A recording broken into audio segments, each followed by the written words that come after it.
America's birth rates are declining, with some calling it a national emergency. So how do we reverse the trend? A writer at The Federalist and Lutheran pastor says the answer is tear down the friend zone. Hans Feeney explains, being caught in the friend zone is an inarguable drag on fertility rates, as a man who spends several years pledging his heart to a woman who will never have his children is also a man who most likely won't procreate with anyone else during that time of incarceration. Lou Dobbs has been making this argument for years.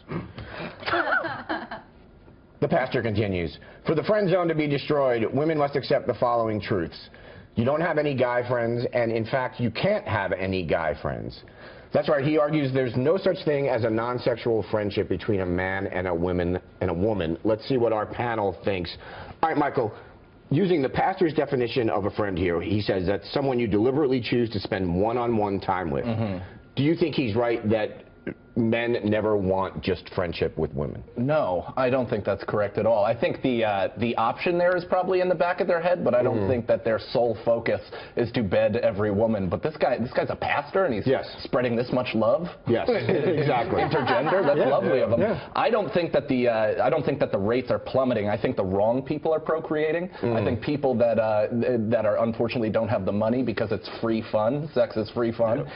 Those are the people that are procreating, and none of the intelligent, well-to-do people are dropping batches anymore. Wow, you sound a little like Charles Murray. Right. And it ain't free, by the way. It ain't free fun. It may not have an actual dollar amount, but it ain't free. Right. Takes a little of your soul each and every time. Oh, yeah. Kirsten, what do you think? No, I tend to agree. You agree with the pastor? I've kept some guys in the friend zone before, and it wasn't right. You have? Yeah, and so I feel bad now. Yeah. That seems so off-brand for you. See, I wasn't doing it consciously because I thought, oh, I can just have guy friends, but then I found out years later that for them that wasn't the case, and then I felt bad. Right. She can't have guy friends. Well, so now, in retrospect, I agree, and let those men flutter off and find their life mates. Well, okay, Rob, that gets to my next question. Is this dependent on, and let's just be shallow about this, is this dependent on the hotness of the woman? Yeah, but I think it also depends on this guy. Like, I suspect that at the end of this guy's harangue, can't have, men and women can't be friends. He added, do you hear me, Carol? Yeah. Like, there is a person who's talking, and no one knows what her name is. Right. This is all directed at one woman who was like, I just like you as friends. Right. But no, I'm sure there's that person. It's all very specific, right? Yeah, I agree. This was written from the friend zone. Yeah, exactly right. This is to the world from the friend zone. I don't get it. I'm a man of God. I have good morals and values. All right, Michelle? Did you read my piece, Michelle? I thought it was Carol. Carol. Well, he's like, maybe he plays around. Wow. All right. She's definitely white. Yes, and. Like, you can't.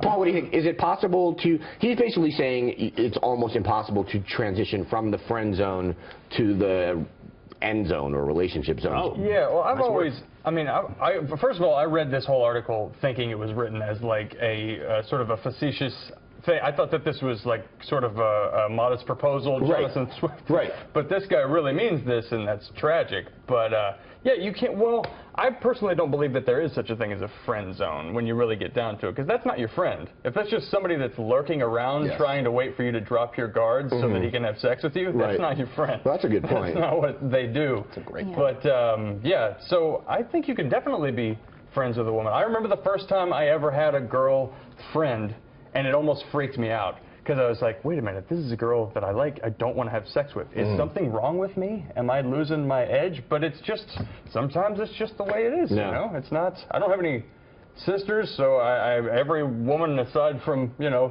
ones I've been related to are like, yeah, there they all are. But yeah, it happens. Yeah, if you're not a pastor and everybody's telling you every sexual impulse you've ever had in your life is wrong, maybe you're a little more balanced about it. That's your point. I like how you're looking at women with your hair. There you are.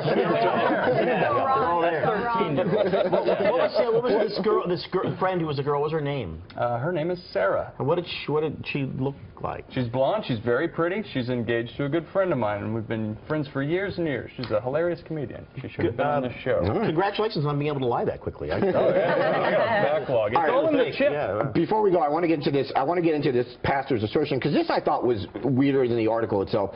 That he thinks ending the friend zone would reverse the trend of Americans waiting longer to get married.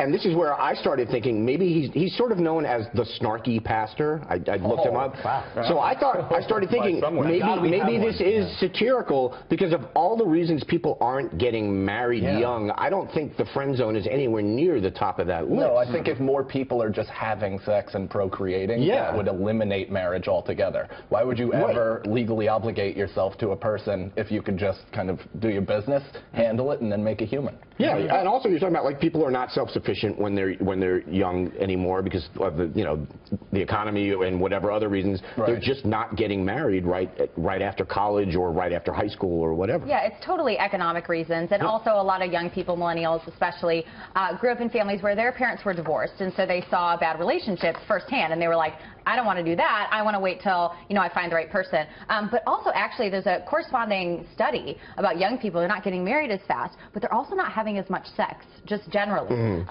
So, whether it's outside of marriage, they're not having as many partners, they're not having as much sex.